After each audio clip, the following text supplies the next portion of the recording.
Assalamualaikum warahmatullahi wabarakatuh. Saya Fatur Nizar, kelas S2E, NPM 2019 46500 Saya dari kelompok 4. Dalam kesempatan ini saya akan menjelaskan secara singkat tentang sistem organisasi kemasyarakatan suku Batak Toba.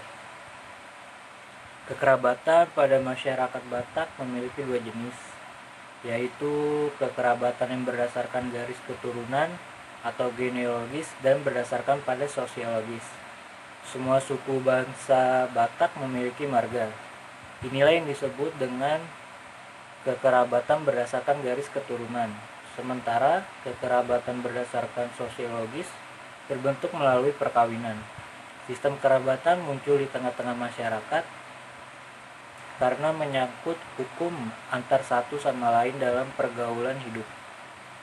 Dalam tradisi Batak, yang menjadi kesatuan adat adalah ikatan sedara yang disebut dengan marga.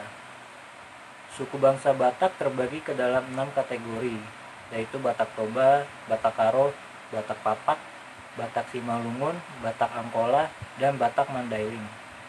Masing-masing kategori ini memiliki ciri khas nama marganya. Marga ini berfungsi sebagai tanda adanya tali persaudaraan di antara mereka.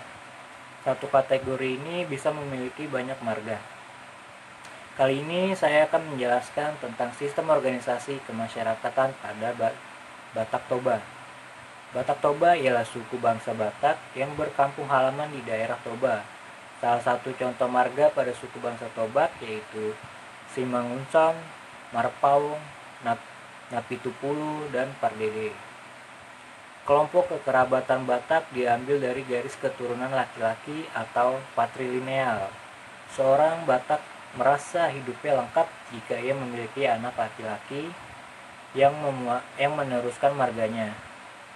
Menurut buku yang berjudul Leluhur Marga Batak, jumlah seluruh marga Batak kurang lebih sebanyak 416, termasuk marga suku Nias. Untuk menentukan seseorang bangsa Batak memiliki garis keturunan mana, mereka menggunakan tarombo. Dengan tarombo, seorang Batak mengetahui posisinya dalam sebuah marga. Orang Batak meyakini bahwa kekerabatan menggunakan tarombo ini didapat diketahui asal-usulnya yang berujung pada si Raja Batak. Tarombo dapat disebut dengan sistem kekerabatan dalam masyarakat yang bagi orang Batak merupakan garis keturunan orang dan marga.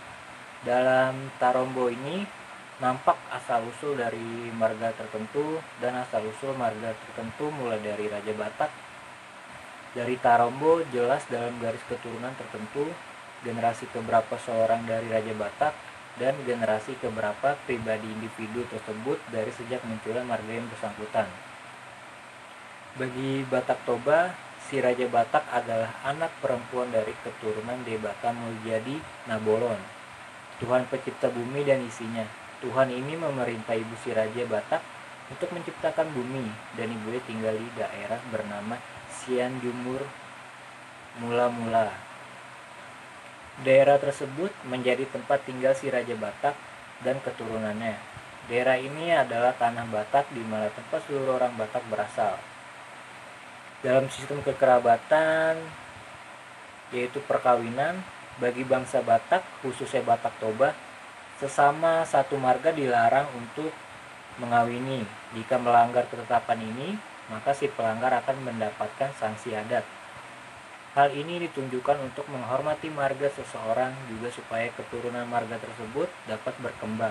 Ini menunjukkan bahwa mereka sangat menjunjung tinggi nilai-nilai adat dan marga masing-masing. Bagi bangsa Batak, perkawinan mengandung nilai sakral. Oleh karenanya, kesakralan tersebut harus disertai dengan sebuah adat perkawinan. Dikatakan sakral karena bermakna pengorbanan bagi pihak pengantin perempuan. Ia berkorban memberikan satu nyawa manusia yang hidup, yaitu anak perempuannya, kepada orang lain, pihak paranak. Pihak pengantin pria, pihak pria juga harus menghargai dengan mengorbankan atau mempersembahkan satu nyawa juga berupa penyembelihan seekor sapi atau kerbau.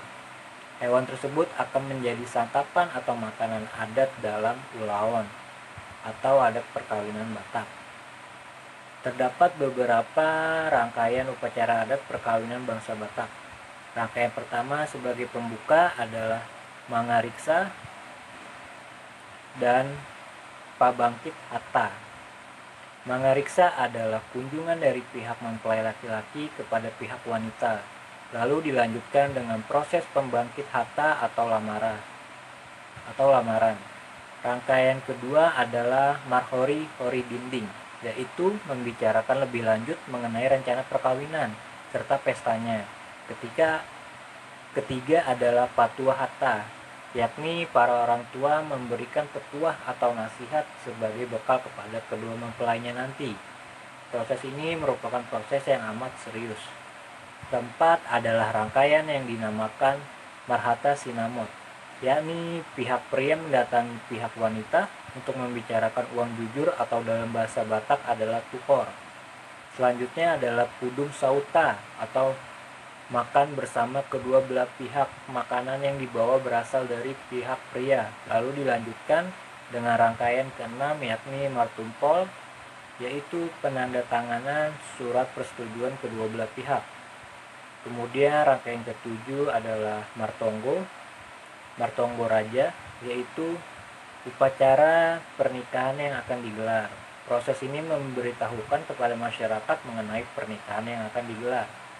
Rangkaian ke-8 adalah Manjaulo Pasu-Pasu Parbogosan, yaitu pemberkatan kedua pengantin yang dilakukan oleh pihak gereja bila agama mereka adalah Kristen Protestan. Proses ini merupakan hal yang terpenting dan tak boleh dilewatkan karena orang Batak adalah penganut Kristen yang taat. Rangkaian terakhir adalah pesta unjuk. Proses ini merupakan rangkaian terakhir dari keseluruhan rangkaian pernikahan. Semua keluarga berpesta dan membagikan jambar atau daging kepada pihak keluarga. Rangkaian tersebut memang agak rumit dan merepotkan, tetapi itu merupakan suatu kebudayaan yang dimiliki salah satu suku bangsa Indonesia. Kurang lebihnya penjelasan secara singkat tentang sistem organisasi kemasyarakatan pada suku Batak. Kurang lebihnya mohon maaf.